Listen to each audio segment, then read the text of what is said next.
This is just a day after Independence Day. Happy Independence Day, all of you. This was the day our country, India, got freedom from the British rule in 1947. So, what is freedom? Cambridge Dictionary puts it like this: freedom is the state of not being in prison. On this day, as Indians, we were freed from an external control, meaning another force was controlling us, which stopped us from doing things and made us slaves under them. They made us work for them. Is freedom related to only countries finding independence from their oppressors, or can this be experienced by us too? Have you ever felt, I'm just unable to stop lying, or stealing, or saying bad words, or even yelling at my parents? I know all of us don't like to do things like these. Every time we do something wrong, we tell ourselves, this will be the last time and I will not repeat it again. But have we been able to keep ourselves away from doing it again? Don't you see that we are tied to these bad habits which displease God? And we know that anything we do that displeases God is sin. So what's a habit?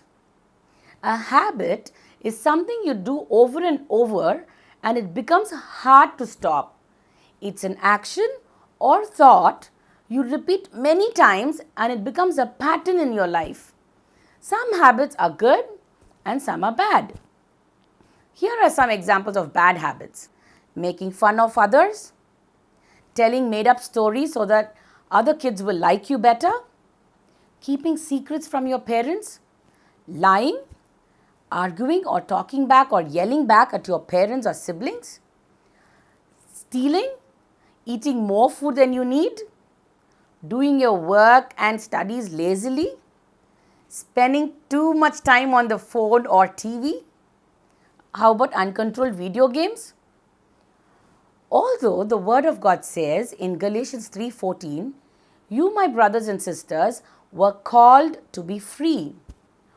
Why then are we not able to break free from these bad habits? Here's the reason why.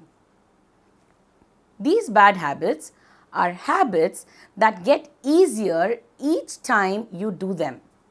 Soon they become traps and you find it hard to not do those things. This is how sin becomes more powerful and takes charge of our life. The Bible says this is like becoming a slave with sin as your master. So how do I get free from these habits?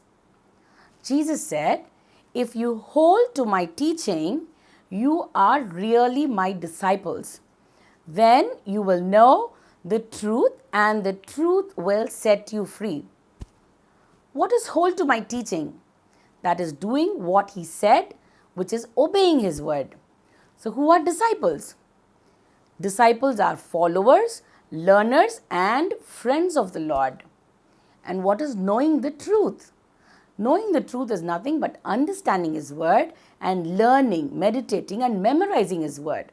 Set you free, which means it's going to break you out, untie you and get you off the chain.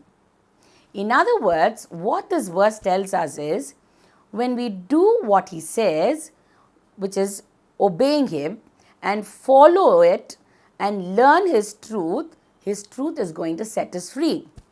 So, Jesus can set us free from all those bad habits mentioned above, like telling lies, stealing, keeping secrets from your parents, disobeying parents, yelling back at your parents, eating more food than you need, spending too much time on TV.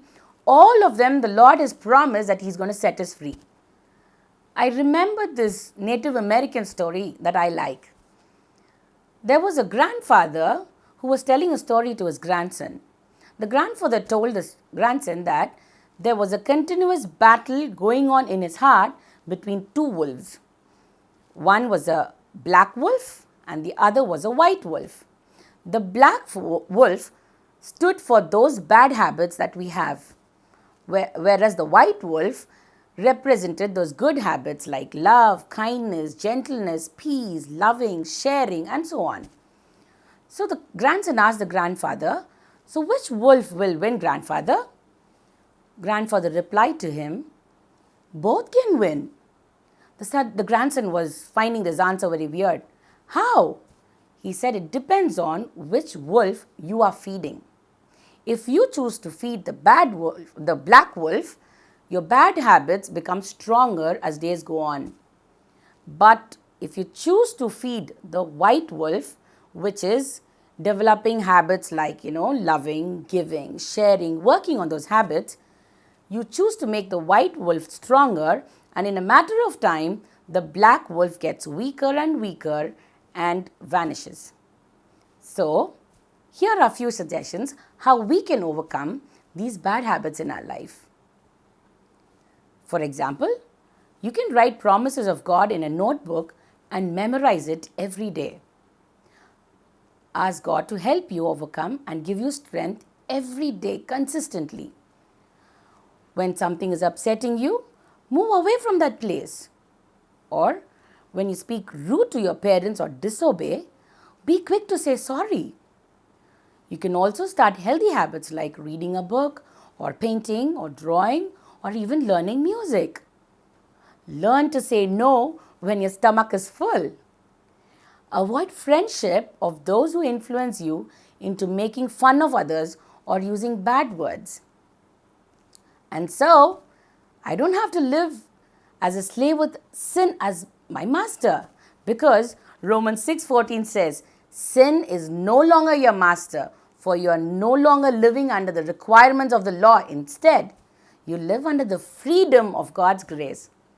And John 8:36 beautifully says, if the Son sets you free, you are free indeed.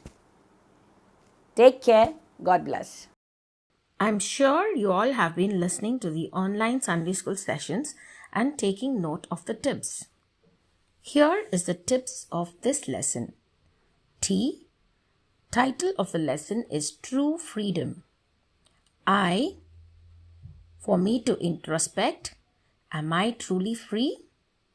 P, the promise of God for this lesson is John 8:36. If the Son sets you free, you are free indeed. S, what sins do I avoid? Avoid doing things that displeases God.